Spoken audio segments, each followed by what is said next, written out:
This one's also a burnout dumpster fire. I'll probably find cards for a third. But hopefully this, like, actually plays games of Magic.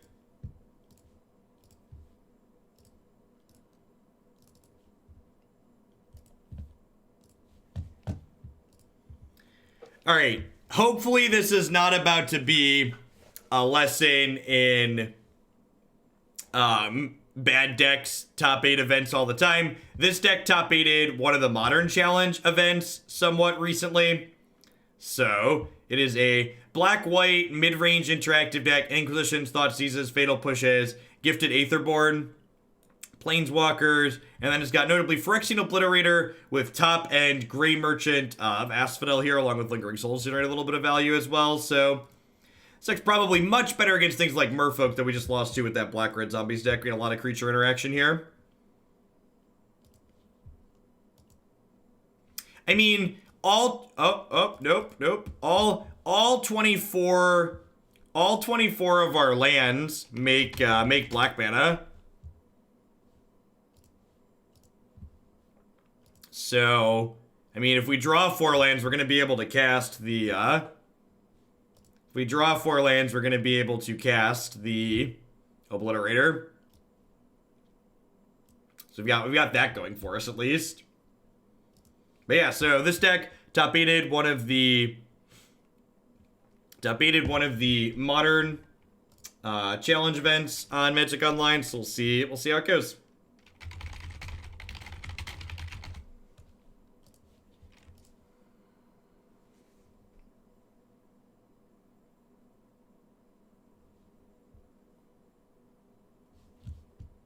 No, I haven't updated the Stream Decker yet. I'm doing so now.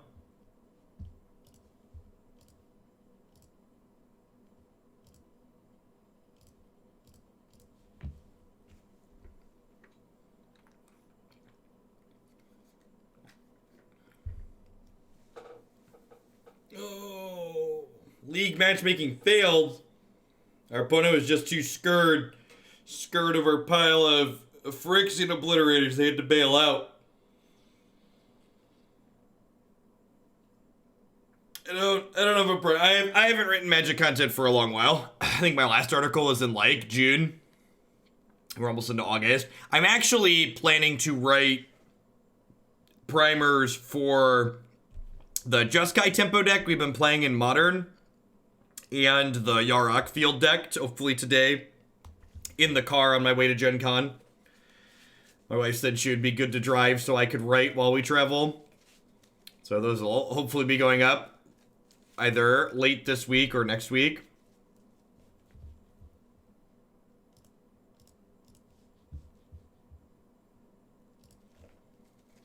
I mean, the tool doesn't really need to be plugged. It's not something that other people are going to use.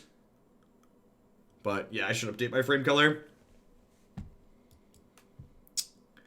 I just can't keep this hand. Like, double Silent Clearing is just going to kill me dead along with Phyrexian Arena, and this hand just doesn't do anything before turn 3. This is a hand that, like, does stuff in Modern, at least.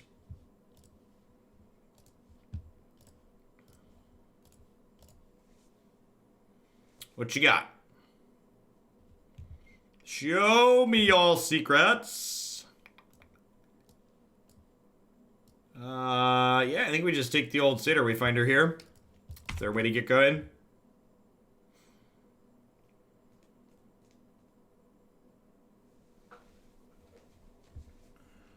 Black Cleave Cliff's Grave. Yep.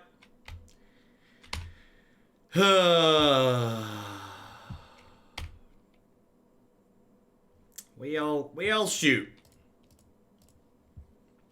I guess Obliterator's not terrible here. When they deal damage to it, they sacrifice that many permanents. So, like, if I can live to get this down, we could be okay. That's so unreasonable. This is just like the format of mono tilts. Just like Inquisition them, take their only enabler, so they're not gonna be able to Hogak till like turn 3 or 4. Just like running graveyard enablers, take your turn 2 Hogak. Very, very frustrating.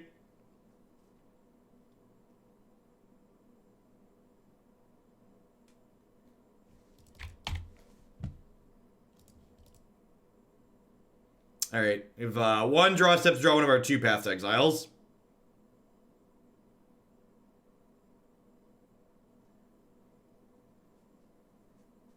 I mean, Path to Exile decks are so, like, awkward fair decks, and, like, fair decks tend to not be good, so take that for what you will. There is a possibility. I did think about adjusting the removal on this, but I didn't want to change too much. I did almost max out on paths here.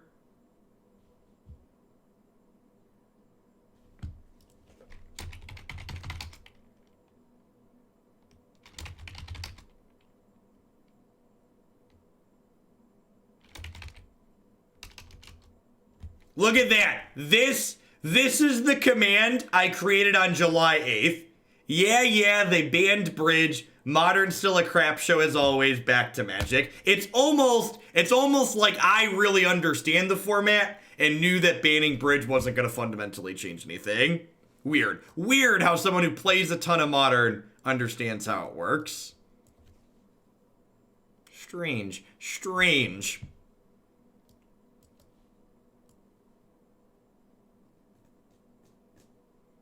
If only they had people that knew what was going to happen, helping them make decisions. Anguished Unmaking is probably fine here. Like, it's not super exciting, but it's, like, probably better than Fatal Push, huh? Nah, it's not a big deal. Listen, it's all about the mindset on games like this. Like, games like this happening to me used to really be frustrating. But, like, when you go into these games with the mindset, knowing that, like, the deck we're playing is, like, kind of bad, and it's just gonna get beat up by anybody doing reasonable Modern things, when you set your expectations to realistic, you can just, like, shrug and laugh and go, like, this is what Wizards gave us. It is what it is. Maybe at some point things will break our way and we'll play like an okay game. We'll run into someone playing an awful Jund deck and we'll have like this sweet mid-range punching contest instead of just like getting Hogak, but it is what it is.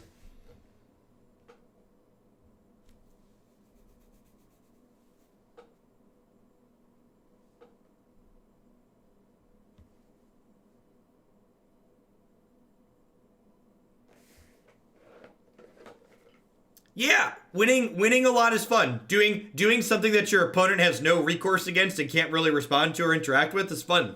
You know, when you're the person driving the bus, running people over, knock yourself out.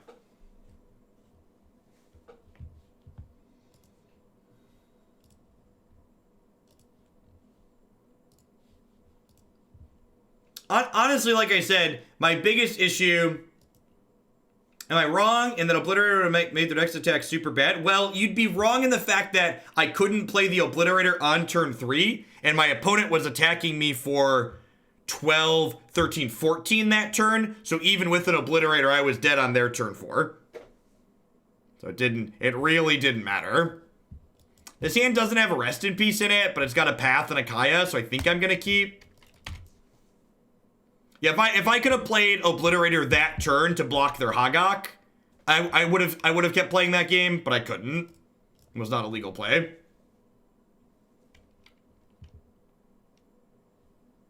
This is our first match with the Devotion deck. So we just got Hogak, we got Moderned. Heading into the second game. Got some good sideboard cards.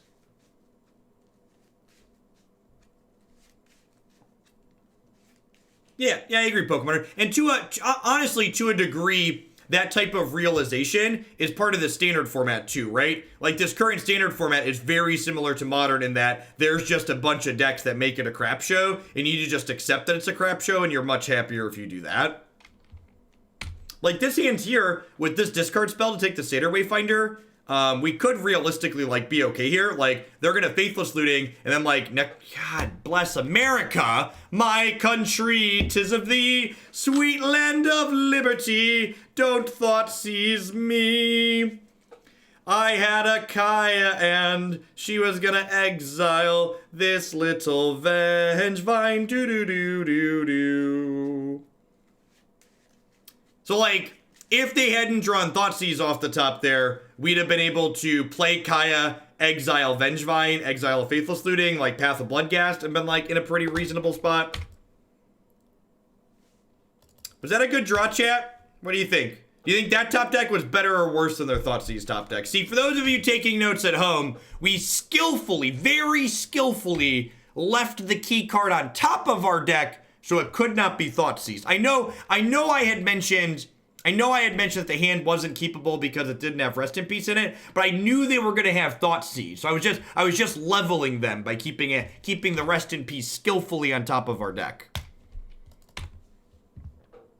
Magic is a game for intellectuals.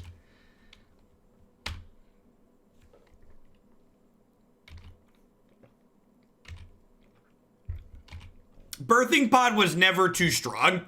When they banned Birthing Pod, they gave this BS cop-out reason that they were banning Birthing Pod because it restricted the future design space of cards, which we all know is completely nonsense, because if they banned cards that restricted future design space, they'd ban Faithless Looting, because this card restricts the design space of anything graveyard-based that they could print.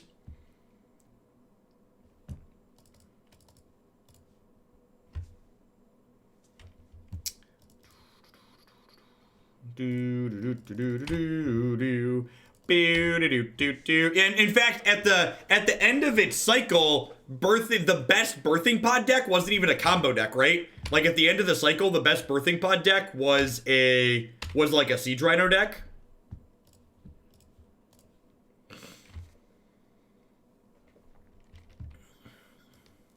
Won't you take me to Faithless Looting? Won't you take me to Faithless Looting? We really need to draw another Grey Merchant or an Obliterator or a Lingering Souls or even the 2/3 with Lifelink. We just want something that can allow us to close this game out. They notably have 7 cards in their Exile now, so this is going to be able to deal a reasonable amount of damage. All mid-range creature decks became pod decks. Okay, so while I accept that might be the case, Snuggle Bear, what mid-range creature decks exist in this current format that are good? So, like, I think banning a card like Birthing Pod because all good mid-range creature decks are Birthing Pod, and then the result is there just aren't any good mid-range creature decks left in the format is silly. Because that's basically what happened, right? That's also true. Jund was also very playable when Birthing Pod was around. BD Ziggy, thank you very much for the brand new Prime support. There's a lot of great people making a lot of great stuff on Twitch. Thanks for supporting mine this month with that. I am pretty happy with how we sideboarded, so let's just run it back. Skillfully rip a Rest in Peace off the top again.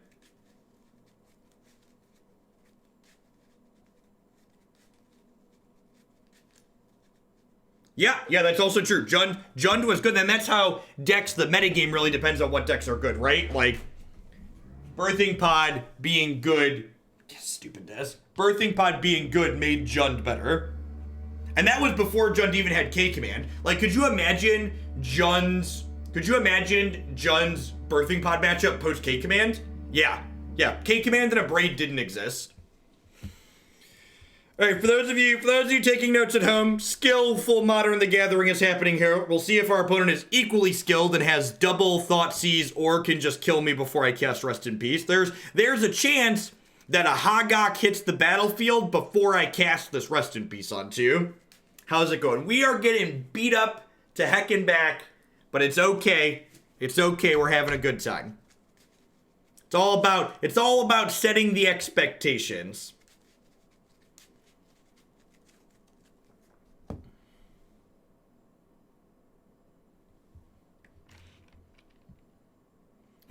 My standard deck did not do well. Alright, they put a Gak in the bin, chat. Here's Gaki. They don't have a land, chat. They don't have a land. Rip. Rip scree, rip scraw, rip scree, rip scraw, rip scree, do. This Rest in Peace can do. Do.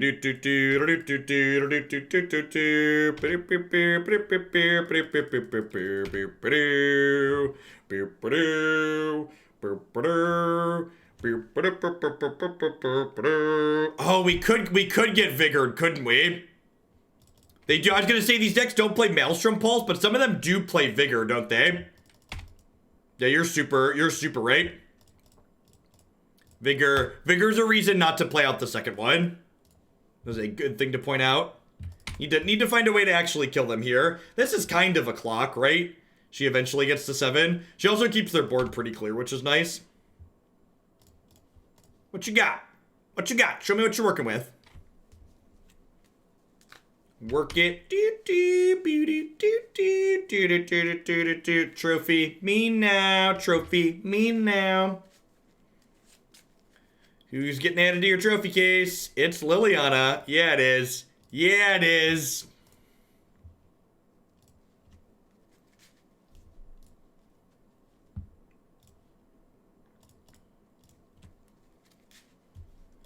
We won the Gifted Aetherborn. Put my clock on the table here. Get my 2-3.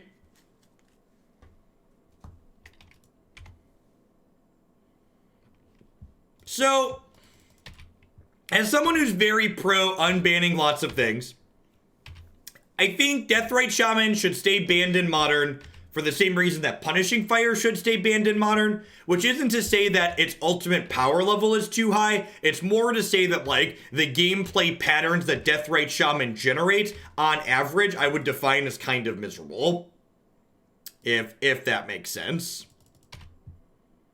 So it's not so much a power level reason, so much as it's, this card just kind of generates bad magic reason.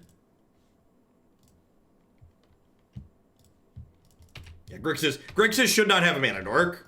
Like, everything else that card does aside, Grixis should not have a Mana Dork Grim Lavamancer split card.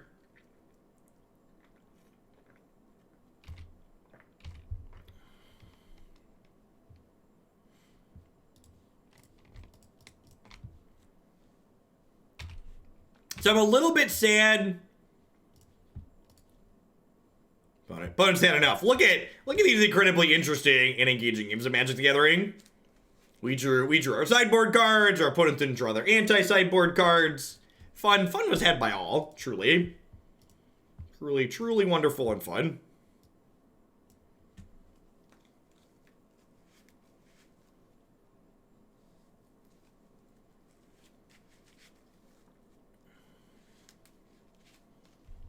Who knew? I actually cut Graveyard Hate from this sideboard.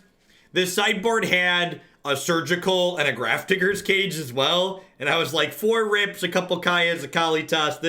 This should be enough for I don't want to live on this planet. Which, it's probably not enough, and I probably don't want to live on this modern planet, but still, those are details.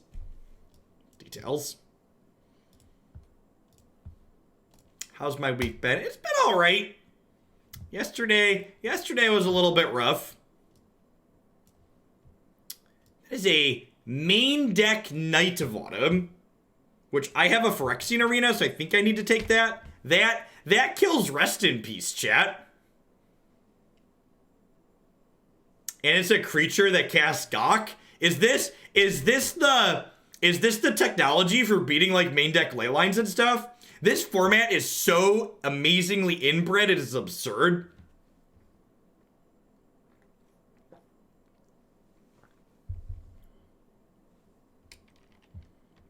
Hey, Restoration Angel is still playable. I think the Jeskai Tempo deck that we've played a number of times is very reasonable. In fact, I might have sent Matt a message asking if he wanted to go to the Team Modern Grand Prix in Indy, and if I could play the Jeskai deck there. No, they're definitely going to have Knights in post board for Rip.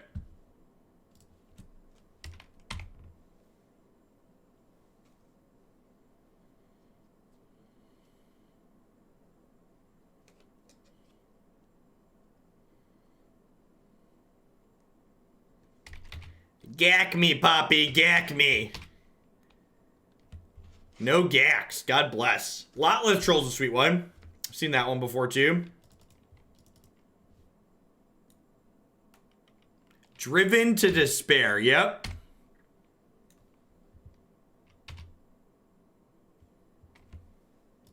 I mean, I don't feel bad killing Gak with sideboard cards either. It's just not very interesting television, right? And at the end of the day, I don't really care about winning games of Magic so much as my goal is to, like, generate good TV. And it's just not really good TV, is what it comes down to.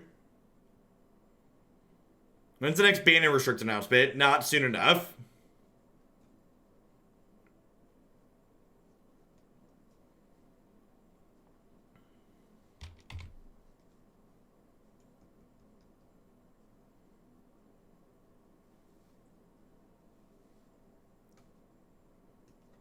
Lotleth Troll, discard triple graveyard creature, cast the Gravecrawler, trigger Vengevine. You know, we came, we tried. And now we play another game where we just play that awful, miserable sub-game of, did Jeff Mulligan do his sideboard card? Did his opponent hit their anti-sideboard card? So do we get run over, or does my opponent's deck effectively do nothing? It's basically the sub-game we play at this point.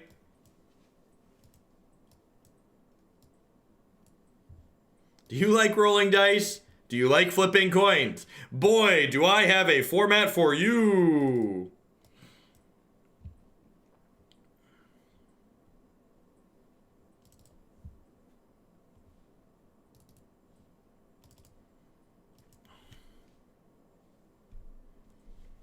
I need to ban fetches. To be fair,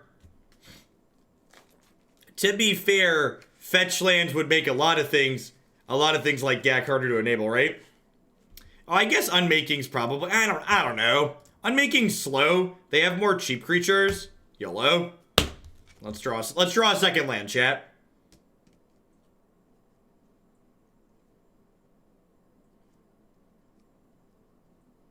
Watching Jeff beat up Gak with Graveyard Hate is like watching a douchebag celebrity in a horrible show. It's satisfying to see them fail, but it's still not really that fun to watch. I mean, we won the last match, Time Lord. We're 1-0 in the league. Like, the same thing just happened, right? They have Dramoka's command. Yeah, they do. Yeah, they do. We won the first match. Our opponent killed us game 1, and then we drew Rest in Peace in the post-board games, and they lost, because that's how this format works.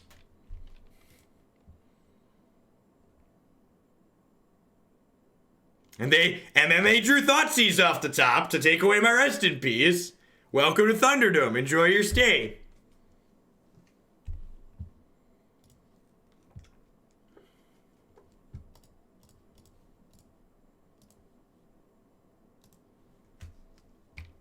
I lied. If we bust out of this league quickly, I'm just gonna be done for the day. I'm ready for a break. I'm ready to go play board games and Warhammer.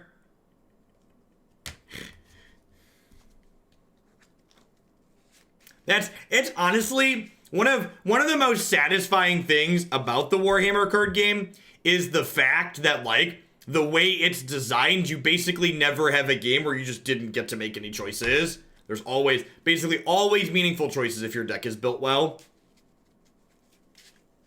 Captain Obvious, thank you for the 3 months of Prime Support. I appreciate that. Welcome back.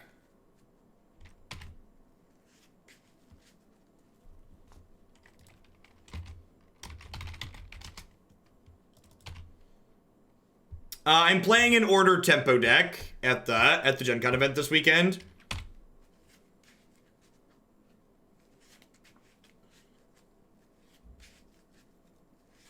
Yeah, I like the Warhammer card game a lot. One of the sweetest things that they do is, so part of the reason I actually own more Warhammer cards than Magic cards at this point, because instead of trying to fleece their people into making you buy cards twice, so these cards have, like, see these dots around the corner of the card? Every card in the physical game has this unique code in these dots around the corners, and you can scan the physical card into the digital app, so any cards you own in paper, you also automatically own in digital. I think we're dead, right? I guess I can path this and then, like, maybe stick an Aetherborn later.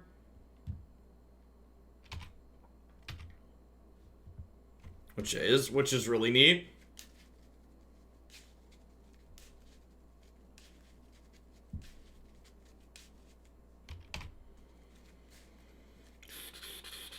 If we hit some running lands here, the rest of my opponent's draw is not doing a whole lot. No, the gameplay patterns are completely different from Magic. The resource system is wildly different.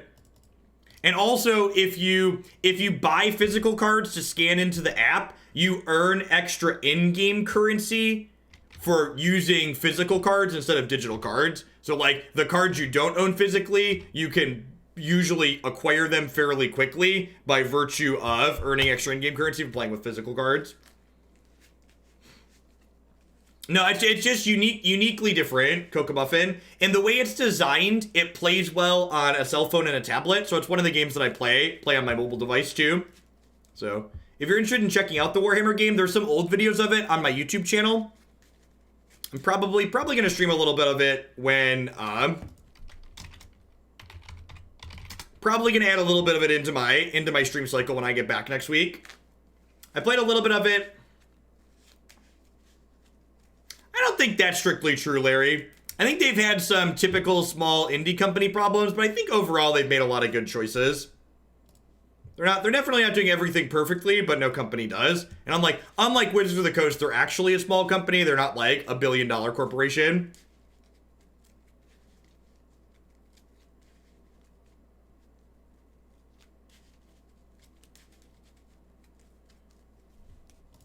I think they flubbed trying to build up big competitive play stuff, but they also, sure, but their flub on that was that they never should have put it forth in the first place, not that they pulled it back.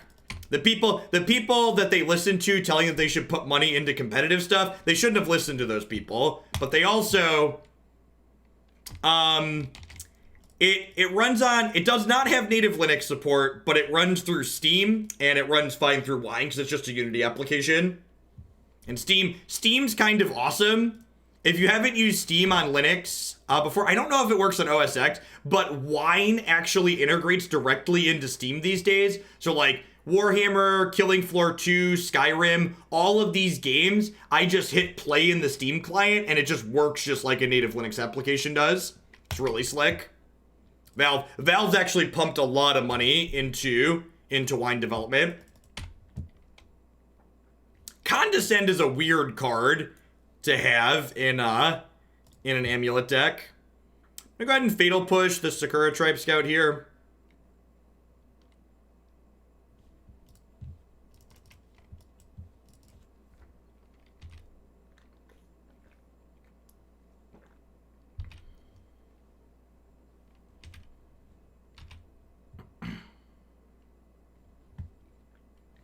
Yeah, but we don't know all the details surrounding that either, Larry.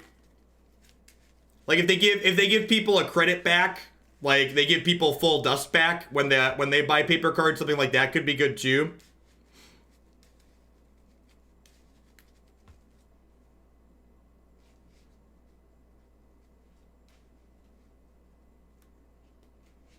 Yeah, I tried a little bit of their Lightseekers game before I tried Warhammer, and the depth of the gameplay in Lightseekers leaves a bit to be desired from someone who's come from Magic. It's really felt really shallow. Whereas like because the Warhammer game has the positioning system, it has a lot going on, and it kept me engaged for a long time. Alright, so if we don't draw a Thoughtseize, we're basically dead here, because they have double Amulet plus a Primeval Titan in hand with this Vesuva to cast it next turn.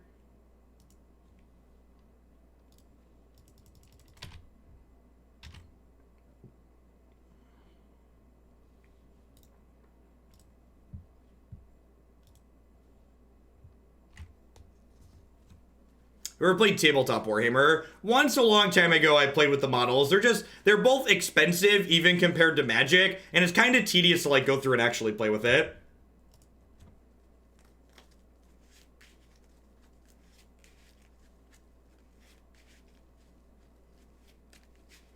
Alright, so we got some Damping Spheres here. Got some Anguished Unmaking. Got a couple of Duresses for their counterspells. Collective Brutality's not particularly good here. Kalitas doesn't really have text. I guess Kaya exiles an Amulet, huh? It's been a rough day, Sideboard. Modern's just kind of rough in general. Do I want Fatal Push in this matchup? Do I want Gifted Aetherborn?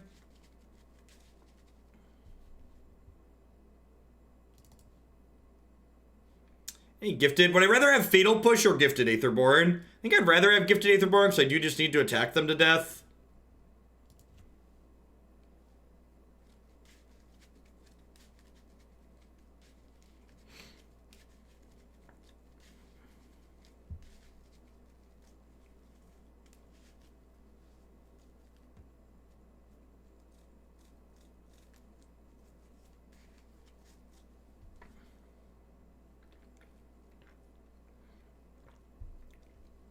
Yeah, the Warhammer card game, like, physical integration where you can, like, buy singles, but then also craft things, like Hearthstone style, is really, really elegant. Because, like, I bought a bunch of the cards that were, like, really cheap in paper to buy, so I could just have them in both. And then, like, I just crafted using their Hearthstone style crafting system, the couple of rares that I didn't want to pay cash for.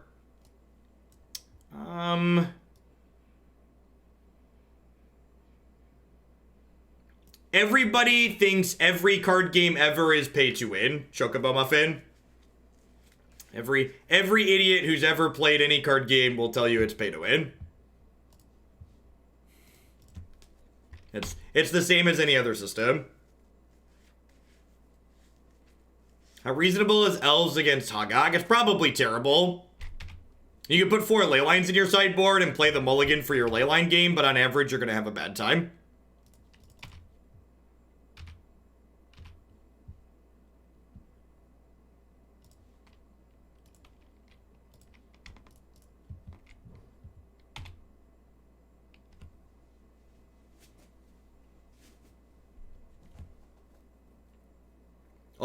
Also, Plague Engineer. Elves as a whole was another one of those decks that was like tier 1.5, tier 2. It was like just on the cusp of like being super competitive. I liked it a lot. And then they went and printed Plague Engineer, and they took my tier 2 deck and they made it unplayable. They printed Blast Zone, and they made my matchup against Tron, which was close, much harder.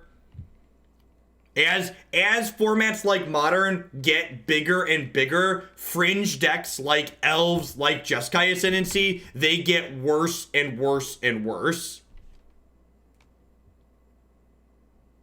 Oh, sweet, Kokobo. They have a native OSX line. That doesn't surprise me. Fair warning if you're playing it on desktop. They don't maintain 2 interfaces yet, and I hope they do at some point, but the desktop interface is basically just a direct port of their mobile interface, so the buttons are a little bit gaudy on desktop. It's functional, but it definitely looks like this is a mobile game that's been put on the desktop.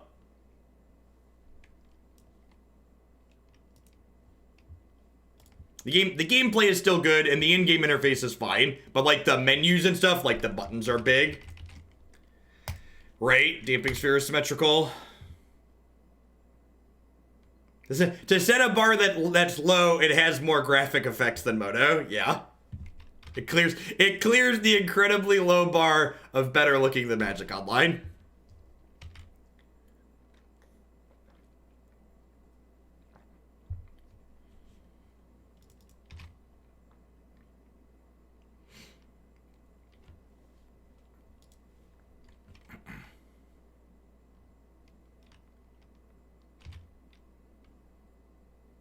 Yeah, they don't really print symmetrical effects like this anymore, huh?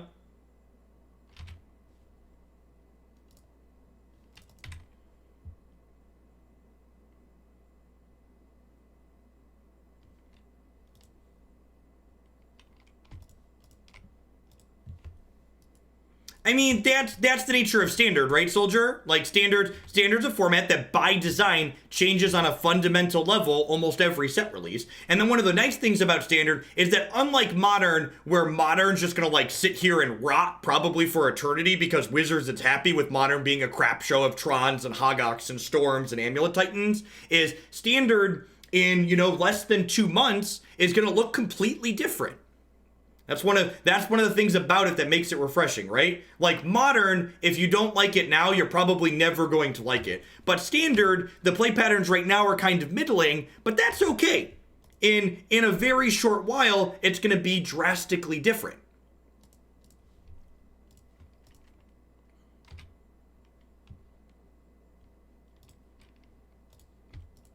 And there's definitely, like I said, we're not going to stop doing Standard content. Like, there's a number of decks in the Standard format I enjoy. What we're going to do is we're going to stop accepting as many mid-range decks. Like, I'm basically not going to accept mid-range brew in the Standard deck queue anymore. Because mid-range brews in this format just aren't competitive.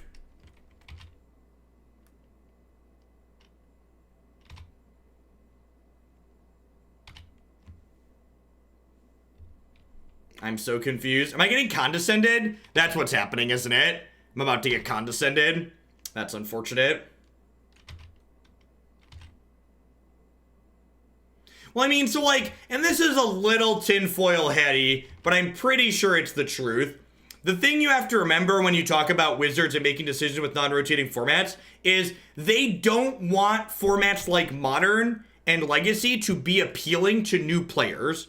They want non-rotating formats to have both a monetary barrier to entry and to have these formats have play patterns that are maybe not everybody's going to like. Because if everybody likes your non-rotating format, it doesn't generate repeat customers, right? People that are buying your product over and over and over again are what keep your business model sustained. So like, people buying into non-rotating formats isn't good for Wizards' bottom line.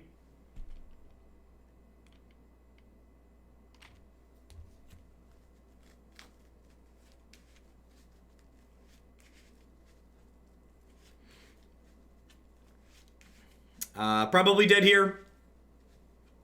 I'm gonna concede to a Titan. This game was a great example of the pretty classic problem that decks like this have in Modern, which is that this deck has a ton of disruption in it. We drew double discard spell, a Kaya, a damping sphere, but disruption doesn't beat good combo decks in Modern. Disruption, if it's not backed by a very efficient clock, loses every time.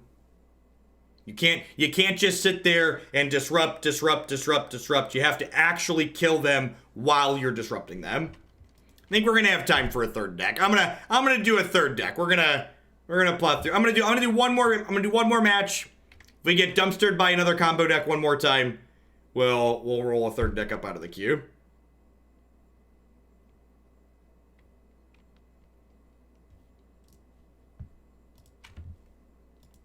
If we can get to 2-2, we'll just play 2 more matches in this league and call it a day. If we get dumpstered one more time, we'll play a third deck out of the queue.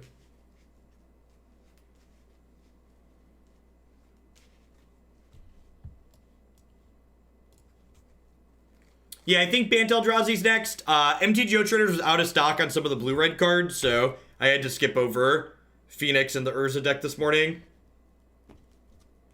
No, we're not doing Standard Day because my stream's ending early. Christy and I we need to be in Indianapolis by like 7 o'clock tonight. And we have to drive to Chicago first. So even though Indy's only 2.5 hours from here plus a time change, we have to drive 2.5 hours to Chicago and then 2.5 hours back down to Indy. Hey, look, the 1-2 bracket, or as I like to call it, the Jund bracket.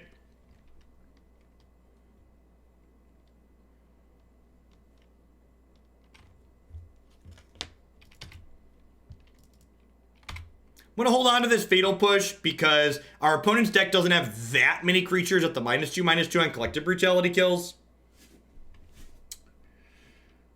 You know, I'm going to escalate this. They probably have an instant or sorcery in their hand. And the front half of this Lingering Souls, is it? Did my moto just lock up? What's going on? I'm confused.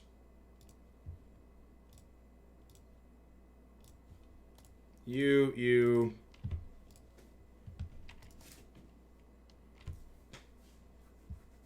Alright, they have a bolt, they have a veil, they have another scavenging ooze. The second scavenging ooze kind of sucks, because it means that they're going to get to play this fetch land out and then eat the back half of my lingering souls here. I did at least get a 2 for 2 though, since we took a lightning bolt.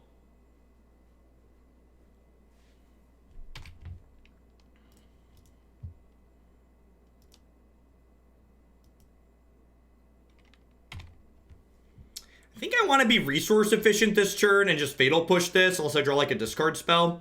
Alright, so since we drew a discard spell, we'll go ahead and do this, take their Liliana the Veil. And we can put this out tapped, and we can fatal push this. It's quite possible I should shock in this Godless Shrine, so that way I can path this Tarmogoyf and then untap and Liliana the last hope. Yeah, quite possible I should shock in the Godless Shrine there, because if I miss on the land drop, I can't double spell. Although things worked out better than expected. Ripping Liliana the Veil is a good pickup here. Let's just save the Pathogens and speed interaction for later and get a clean 1 for 0-ish here.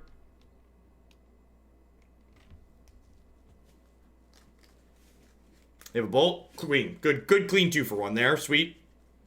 Rest of our hand's like kind of okay.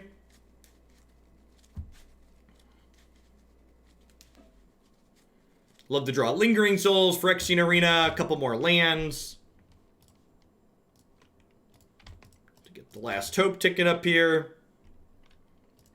And this is a style of matchup where, like, our Lingering Souls and our Phyrexian Obliterators, they're really good, right? So, like, if you don't hit decks that are, like, good, efficient, brutal modern decks, this deck's probably very reasonable. Playing against people playing things like Jund, following their heart instead of trying to win games of Magic.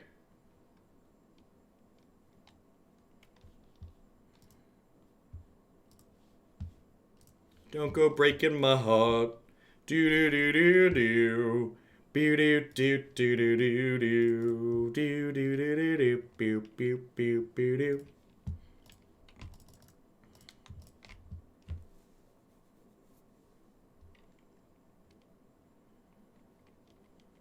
Cast not quite Siege Rhino. Siege Rhino adjacent. 2/4 for 5. When it comes into play, they lose X life. When we gain X life, we're X equal number of black symbols we control. Nah, probably not, Seth. I think Relic is too slow. I think you just want to put a bunch of rest in pieces in the sideboard and cross your fingers. Clench your butt cheeks.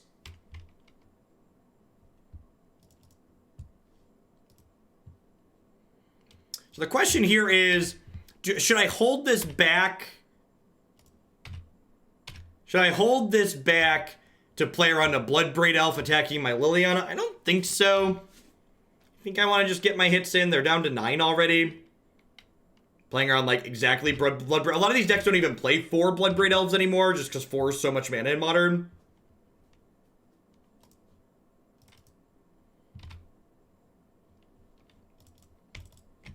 We need more souls, man. Linga linga, do do do do do do do do, be do, do do do do do do do do do do do do do do do. Playing a deck that's just like way greedier than Jund is so satisfying. That's why people play these decks, because like getting to play a deck like this against someone playing Jund is just like, feed me Jund players, feed me Jund players. Gobble gobble. I mean, they're flooding pretty hard, but, like, their deck has a high land count in it, because they're trying to play 4 mana spells in Modern. So the nature of the deck they've registered. Anguished Unmaking and Phyrexian Arena, both fine to bring in here. Just gonna cut the Thoughtseizes. Drawing too many discard spells in late game tends to not be great here. I think that's fine, that's all I really want out of here.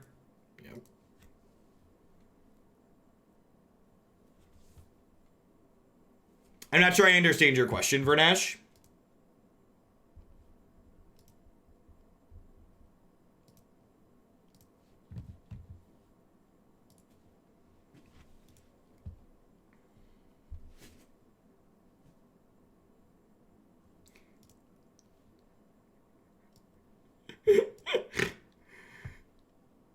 Me trying to explain to my friends that the problem isn't faithless looting, it's just literally every other Magic the Gathering trading card. Sweet memes are made of these. Who am I to disagree? Travel the world and the 7 memes. Everybody memeing for something. Submitted 61. You're not my dad. Don't tell me how to live my life. We're gonna win this game with 61 cards in our deck, proving with empirical evidence that it is strictly correct to have done so.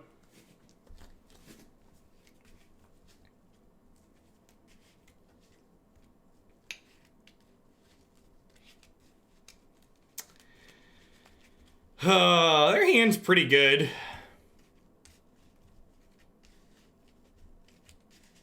think I want to take the Liliana.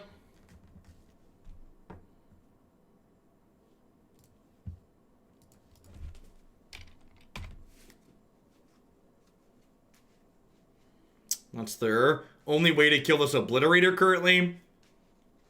Obliterator kind of backs the board up like no other.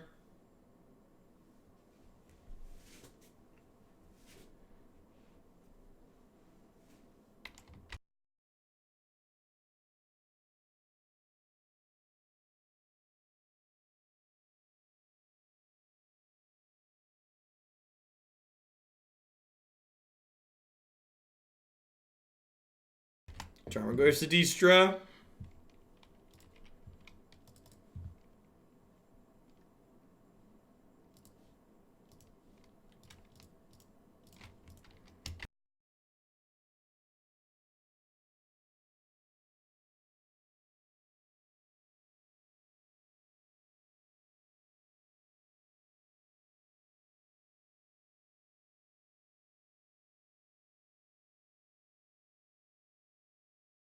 Listen, my opponents registered the card Tarmogoyf, so I don't want to hear anything about my Phyrexian Obliterator in this economy, okay?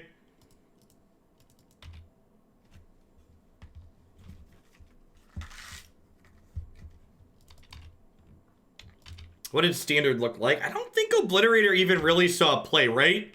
Obliterator was new Phyrexia.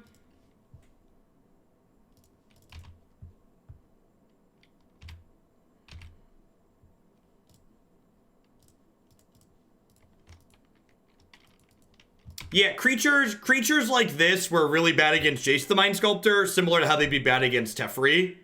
Just because, like, Jace unsummoned for one, from a -1. Alright, they probably don't have a second basic mountain, so pathing this Goyf probably doesn't even let them cast Seasoned Pyromancer. Yeah, Dismember was also around, yep.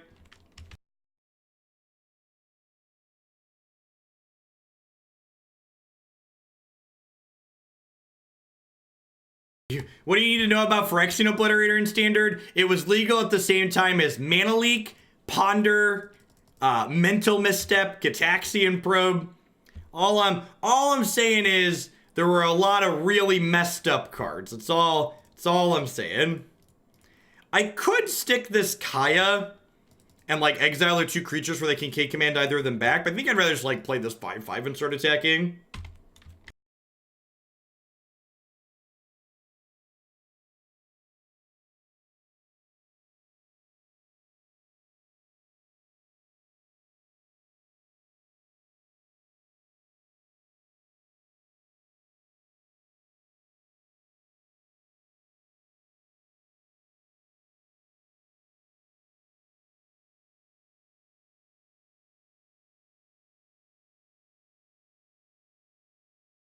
Crockett, thank you for the 3-month support. I appreciate the quarter of a year. Welcome back. Thanks for keeping me around. Hope you're having a wonderful Wednesday wherever you are.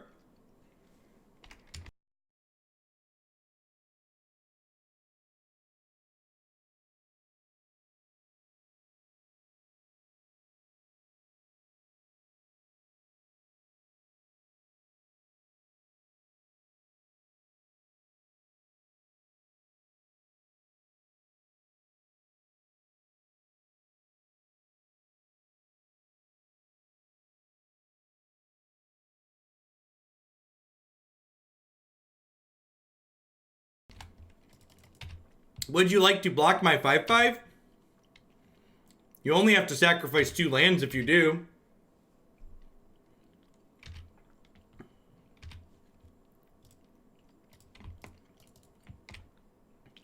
They're down to 12. They have Master Chef and Kolaghan's Command, and then 2 cards I don't know. I'm going to take both the creatures out of their bin now, even though it gains me less life later, because I don't want them to be able to Kolaghan's Command one of them back.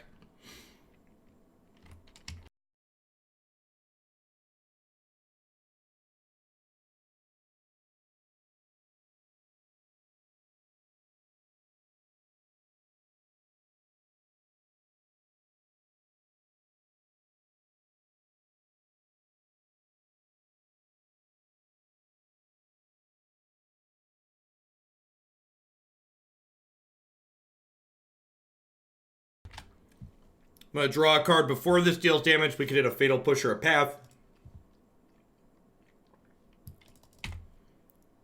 Land also works.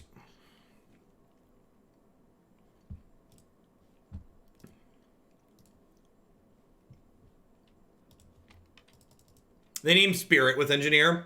They leave this card into Ho's Lingering Souls. This card's very good. It also just like has Death Touch, so it like trades in combat with things like Obliterator, kinda.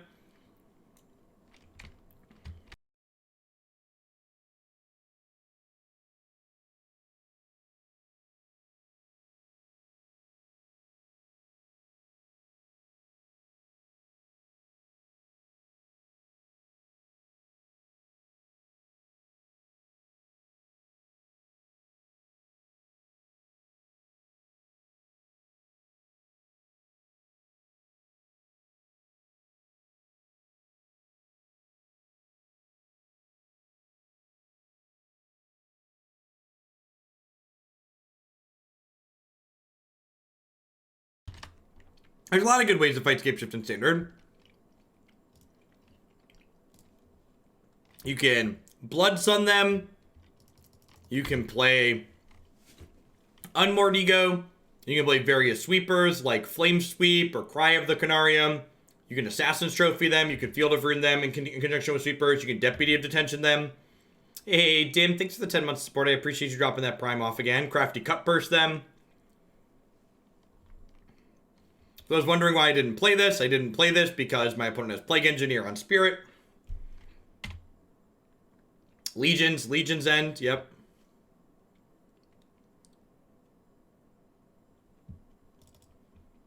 Sweet.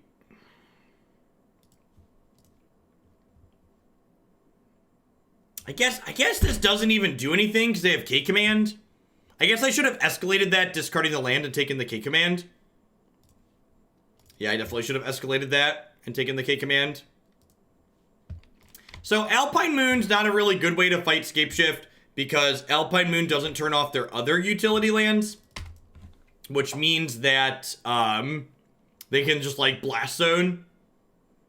Ashiok's okay. I don't really like Ashiok because a lot of the Scapeshift decks will just like hit their land drops and like make zombies and kill you that way, which isn't particularly good for you.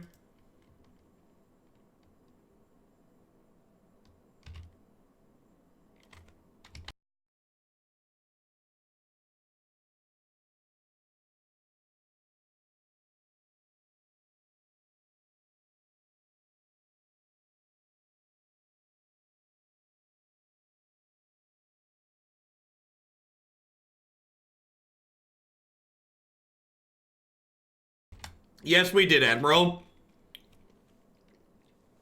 Was not a good scene.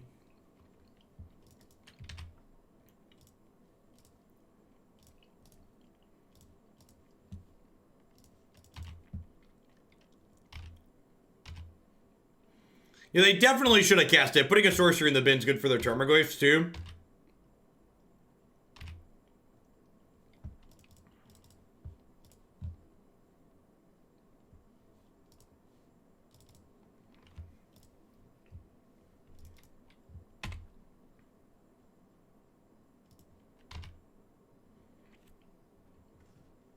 I don't know. I disagree with you on a fundamental level, Voxicon.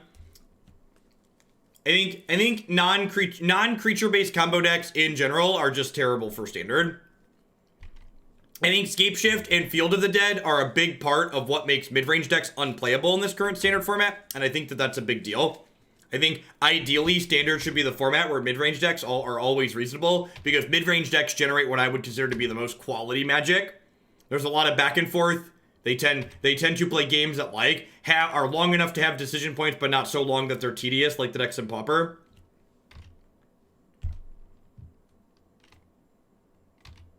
Teferi also makes it more miserable, just like everything else. Like, Teferi lets you, end step the Scapeshift, untap, and kill them.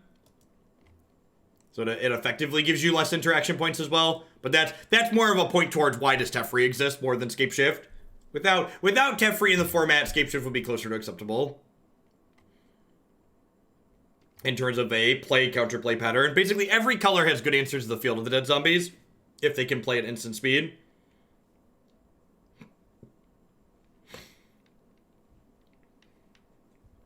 Yeah, I agree, Clamster. Wake Root is exactly the style of deck that I think is reasonable.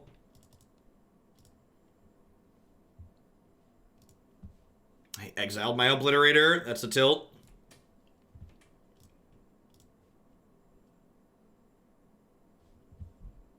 I do have a Gifted Aetherborn, though.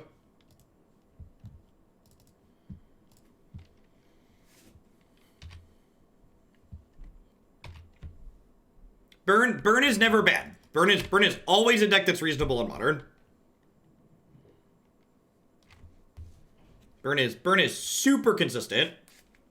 Super duper consistent. Kills by turn, 3, 4, 5 most games. So they have a K Command, and a Seasoned Pyromancer.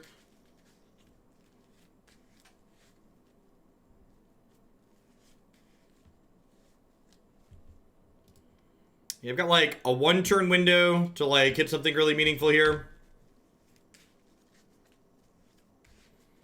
Well, so Burn in Modern's a little bit closer to a true burn deck as opposed to the red deck in Standard is a little bit more of a Sly style deck, if that makes sense. Robert! Is this a bit? I see Devotion in the title, but the tokens don't have mana symbols.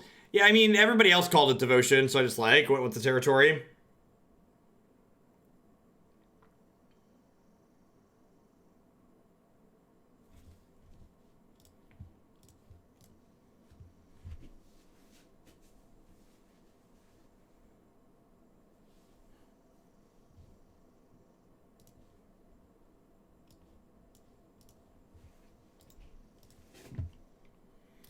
I guess we'll take one more turn. We're technically not dead yet territory, but I don't think. Yeah, this game's just not winnable. They have a draw 2 and a Bloodbraid Elf in their hand, plus the Starmagoyf.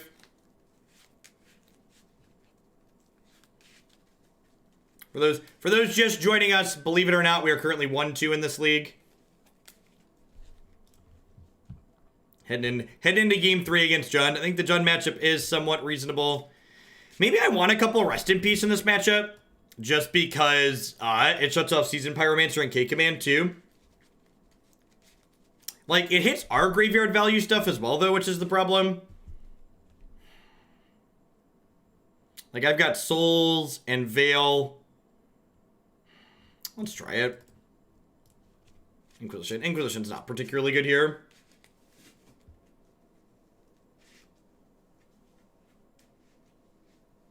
Jund player is smart to only draw 5 lines. It was a good line on their part. To be fair, they drew more than 5 lines in the first game, right? So kind of swings in both directions.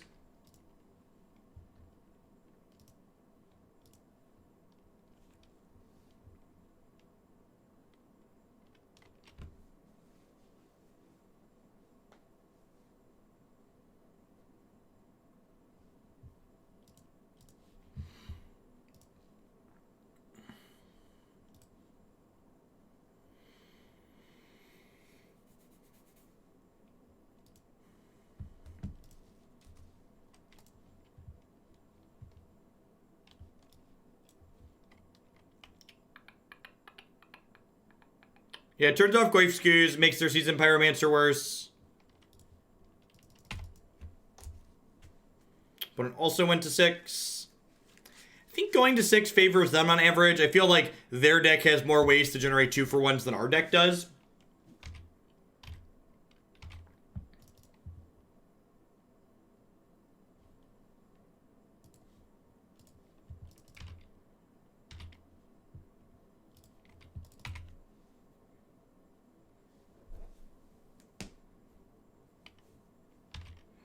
This hand's kind of mediocre. Both Kaya and Collective Brutality, like, aren't really cards in this matchup. Like, they have some text, but a lot of the time they're not going to be doing a whole lot. If they play, like, a Goyf, we'll Fatal Push it. If they play something that dies to Collective Brutality, we're going to untap and Collective Brutality it, because Fatal Push is a little bit more of a premium removal spell, because it kills a wider range of things in this matchup than Collective Brutality does. Yeah, so, like, Scavengling Ooze, we're going to hang on to the Fatal Push for now. I'm going to decline cracking this fetch land, because I don't really need double white anytime soon. And holding on to the fetch land lets me trigger Revolt for Fatal Push on demand.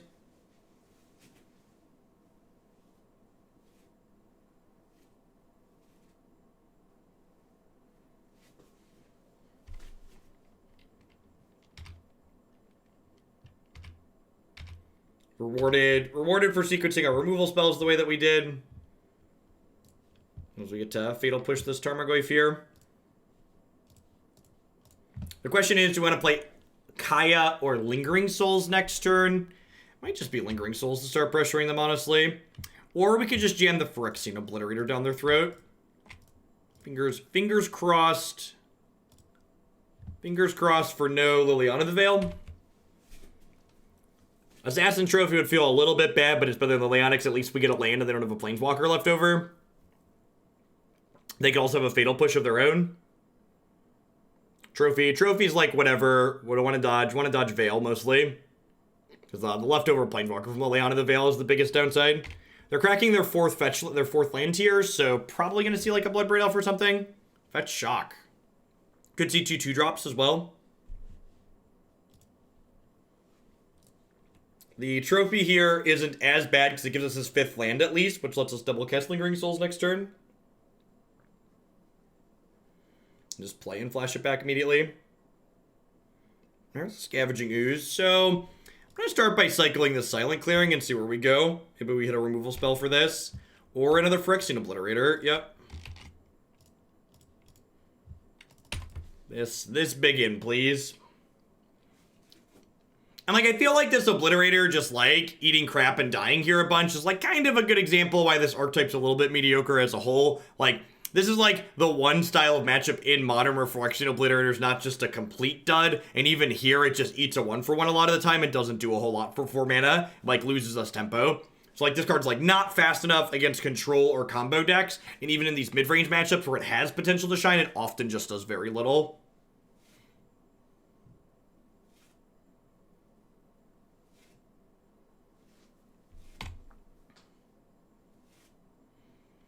So they can make this Scavenging Ooze a 5/5, but they don't want to trade 5/5s in combat because they'll lose all their lands.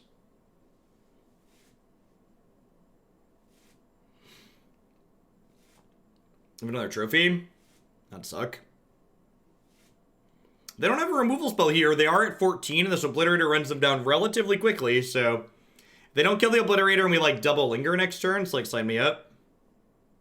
Okay, they're just passing. Obliterator is great against Izzet Phoenix. I don't know if I believe that in a world where they're flying over the top of you and their Thing in the Ice is returning your Phyrexian Obliterator to your hand.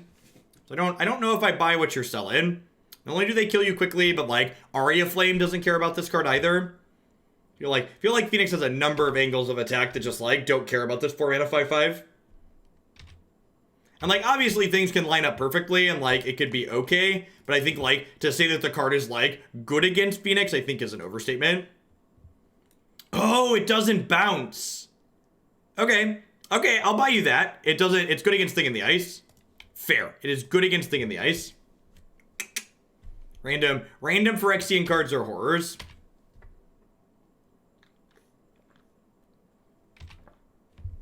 That's why Phyrexian Revoker and Spellskite also don't bounce, which is funny.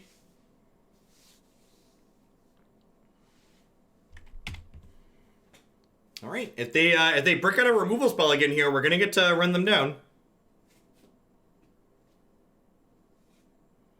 For my regulars who are coming in, my schedule, I started earlier today, and next week when I get back after Gen Con, I'm going to be moving up my schedule overall to starting a little bit earlier than I have been.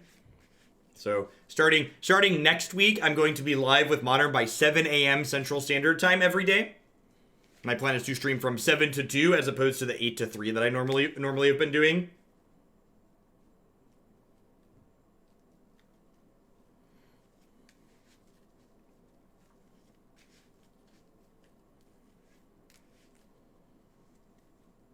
Central cornfield time. Yeah, that one. My opponents tapped red, red, green. I don't know if they've like walked away from their computer, if they're trying to cast a Culligan's command and they need to retap their lands. Yes, yeah, that moves up the standard start time to close to 10 a.m. And as always, if you ever forget what my schedule is or what it looks like, you can find it on my website at this direct link or by clicking live stream schedule on magicesports.net.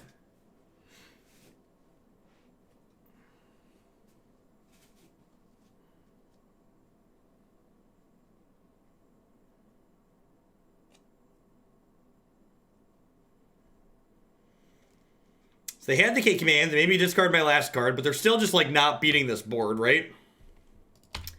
And that's a Plague Engineer, which completely and entirely hoses my entire board.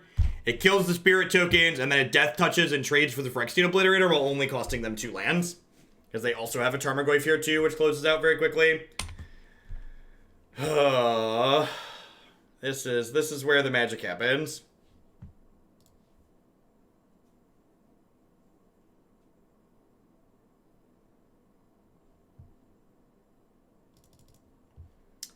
It's a hard knock life. Do do do do do do do do do do do beep beep do do do do do do. And like this takes Death Touch off the Plague Engineer, but I don't even really have good attacks here, right? Because like I attack, they take 5, they go to 6, and then like they just attack my Liliana the Last Hope on the backswing and kill her, and then they like have a 2/2 Death Touch again next turn. I think we just like hope they brick off and on top of our Dex Hunter. Also, if we both just draw bricks from here, my Liliana the Last Hope does ultimate, so that's nice. Keeping my extra black cards in play here makes Grey Merchant a better draw off the top too.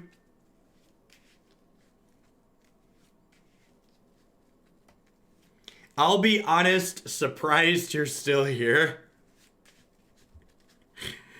Yeah, I mostly just didn't want to cut both decks super short, but it feels like we're getting into why are we bothering territory.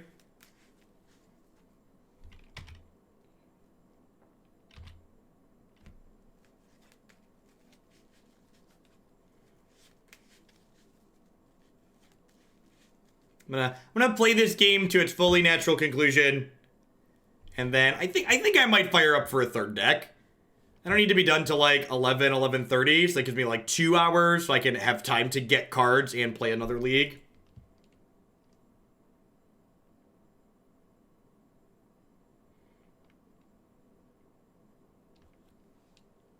I think we have, we played a black-red, we tried to port black-red aristocrats to modern, and it was not successful.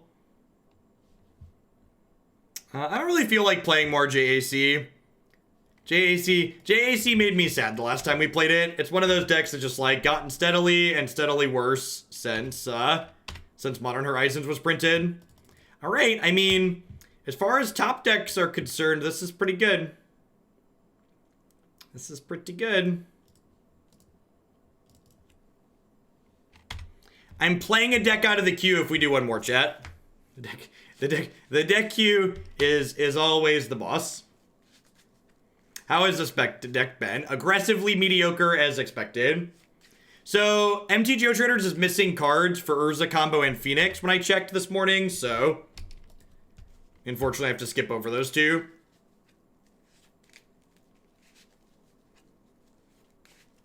Clearing an extra deck out of the queue before I go on vacation is nice, because basically every day a deck sits in the queue, it's like me giving it a free $1. So I prefer to keep the queue as small as possible to keep the inflation down.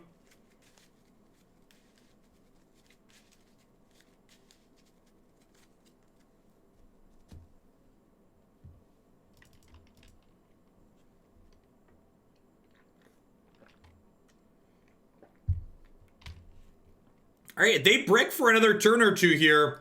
This Phyrexian Arena might let us draw out of this. It's another Plague Engineer, sure. They don't have good attacks here.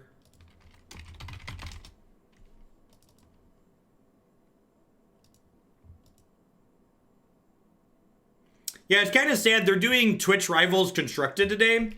I was a little sad that I'm not going to be around to play it.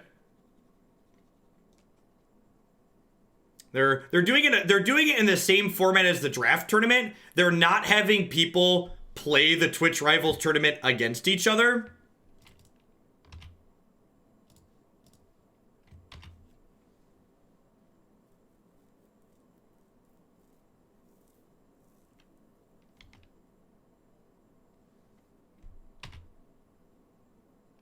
All right, they put this on horror. So they have to sacrifice 4 things here. Yeah, so everybody's just playing constructed events. It's basically just like a home run derby. Everybody's just racing to see how many things they can do. All right, and their Scavenging Ooze is dead here, right? So I'm not sure that they thought through this because like I just get to because I killed Scavenging Ooze, I just get to do this and like pick my Obliterator back up. So this might be the last one. If we might scrape this out.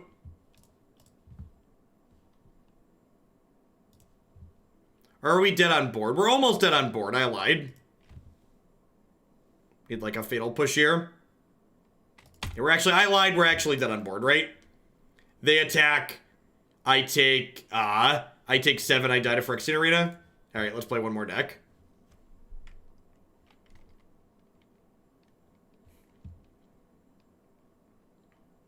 This deck top-8'd a modern constructed event. This deck is a good example of if you play your bad deck enough, eventually you're going to hit a bunch of reasonable matchups or run good in your bad matchups, and you're going to spike a tournament. Bad decks do well in Magic tournaments all the time, just like good decks can do poorly. This deck is not fast enough. It has reasonable interaction, but it just does not have a quick enough clock in order to back up that disruption with anything meaningful. The one match we won in this league, for people that didn't see it, was a game against Hogak, where we drew Rest in Peace off the top of our deck. So, I'm gonna grab cards for Bant Eldrazi here. It's a relatively quick deck. That's one from my website, so it'll need minimal changes here. Probably gonna shove some more Rest in Pieces in the sideboard.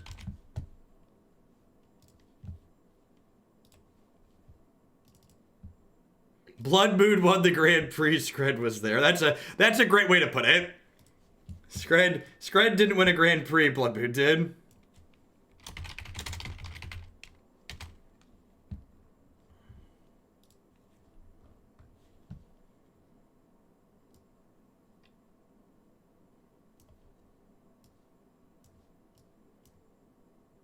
Only 2 copies of Rest in Peace in the sideboard. Oh, my sweet summer child.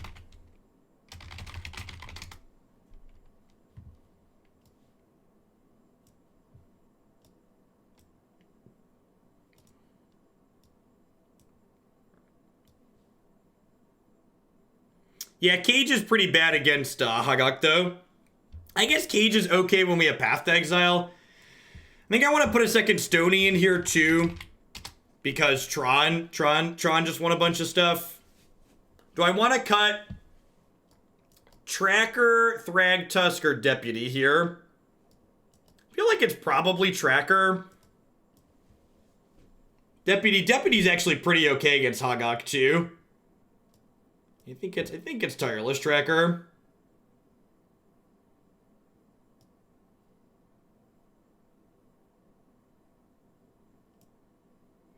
We could play Collectors. Do I have more green than white mana? You have similar amounts of green and white mana. Collector attacks too, which is appealing. I like that suggestion.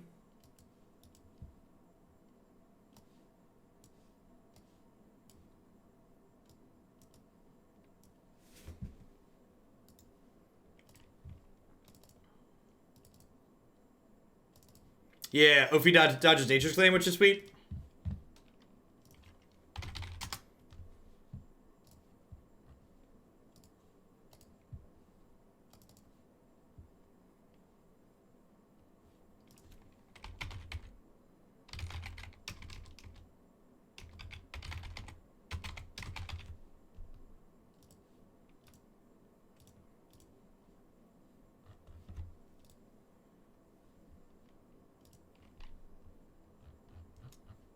It also, Collector Ophi doesn't cost 3 while Thalia's out, which is nice. Is a relevant metric as well.